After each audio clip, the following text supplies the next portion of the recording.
So one thing we talk about often, and I mean often on this channel, is shill media websites. We talk about it all the time because shill media websites are honestly, I would say, more entertaining than a lot of entertainment that's out there right now. Just to see some of the takes that some of these people have regarding video games, movies, TV shows, entertainment as a whole, just seeing what some of them are saying is pretty hilarious. And now we have another example. So we have an article from Bounding into Comics that talks about an article that was written by Polygon that apparently says Polygon pushes false narrative that the Legend of Zelda series explores queer themes and claims Link is a gay icon. Yes, they are trying to reach so far. They're trying to reach so hard that they're trying to make Link a gay icon for the LGBTQ community. This writer for Polygon is a massive, massive joke. It says Polygon's latest clickbait title claims that Link is a gay icon and pushes the false narrative that the Legend of Zelda series has queer themes. The editorial came from Samantha Puck in her first piece for Polygon. She had previously written for the Mary Sue, Fat, and Queer and is a member of the Writers Guild of America East. Guys, before we find out who Samantha Puck is, please consider liking this video so we can fight the YouTube suppression that we fight every single day. Now, with that being said, let's click on this right here. It says her first piece with Polygon.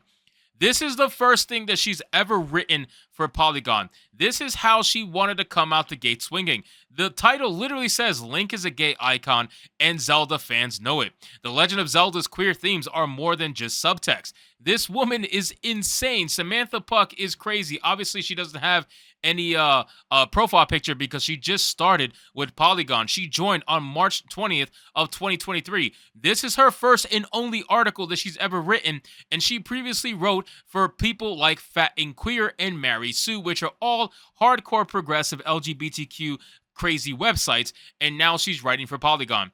This example of a writer is literally what I talk about all the time. I talk about writers that are in the gaming space that really genuinely wish that they can write for identity politics.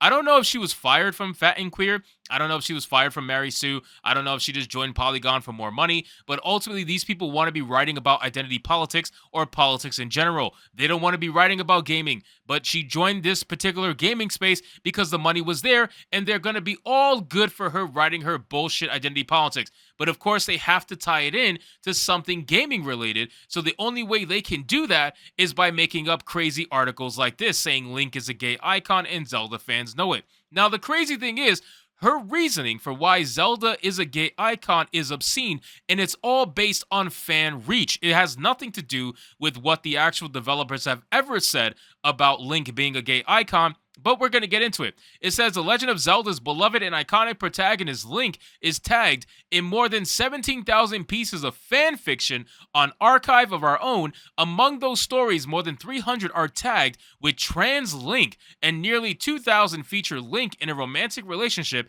with Prince Sidon or Ganondorf for the enemies to lovers fans. AO3 may not be the only metric for how many Zelda fans interpret Link as gay and or transgender, but it's one of the biggest. This is no surprise as fans have been speculating on Link's gender and sexuality since at least 2009, though realistically has been on the minds of queer players since The Legend of Zelda was first released in Japan in 1986. I call bullshit. I call complete and utter bullshit. These people are reaching.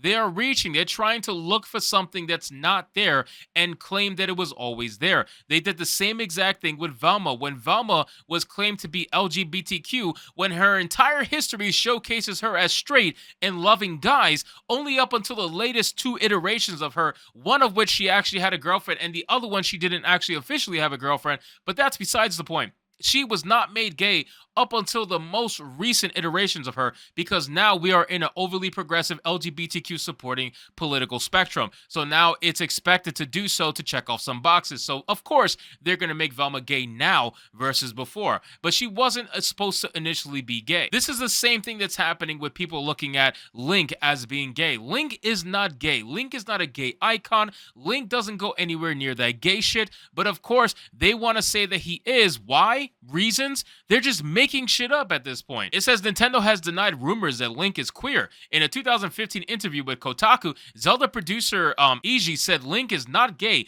he's just an odd person. However, though he shut down the speculation about Link's sexuality within the franchise canon, his statement also opened the door for further fan interpretation. Oddity has long been inextricably linked with queerness, and even beyond the etymological connection. For decades, heteronormativity has forced queer people to exist on the fringes of society. So the actual developer, producer, whatever you want to call him, literally said Link is not gay. He flat out gave you a definitive statement: Link is not gay. And yet you have these people coming out and say, well, since you said he was odd, that actually means that he is queer, because queer people have been tied with oddity for generations. And because of the fact that he's claimed to be odd, that's just further proof that he is gay. Thank you, producer, for admitting he's gay, even though you flat out said that he's not. They're ignoring what he said, and they're trying to form their own speculation based on nonsense. This is all based on nonsense. None of this is real. This is all them wishing that it was real. So let's read more of what Bounding Into Comics has to say. It says the editorial isn't based on discussions with the LGBTQ community, assessing if the series has major themes of loving or being who you want, or analysis if the fan base has an especially large LGBTQ demographic. Puck opens her argument that one of Nintendo's most iconic characters resonates with the LGBTQ community with the prevalence of fan fiction, noting that over 17,000 pieces of fan fiction featuring Link submitted to Archive of Our Own, with a small fraction depicting Link as transgender. Among those stories, more than 300 are tagged with trans Link, and nearly 2,000 feature Link in a romance that is gay.